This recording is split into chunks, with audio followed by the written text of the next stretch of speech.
how to use the slice tool in Figma. To show you this, I've prepared this image of a kitchen here.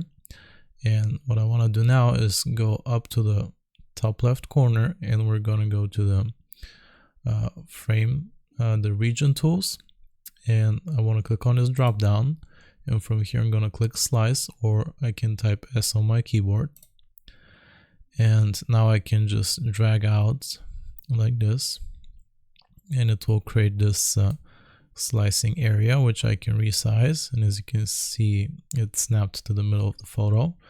But I can also resize it here from the right hand side the way I want it and reposition it. And I can also take this and drag over a copy by holding Alt down on my keyboard like this. And now we have two slice areas. I can select both of them, and now when I go to export here on the right hand side, I can choose to export the layers I've selected. That's very helpful if you have a big canvas and you want to export certain portions of it, or to export it in different slices, like in this case. And that's how you use the slice tool in Figma. I hope this was useful. Remember to like and sub, and I'll see you next time.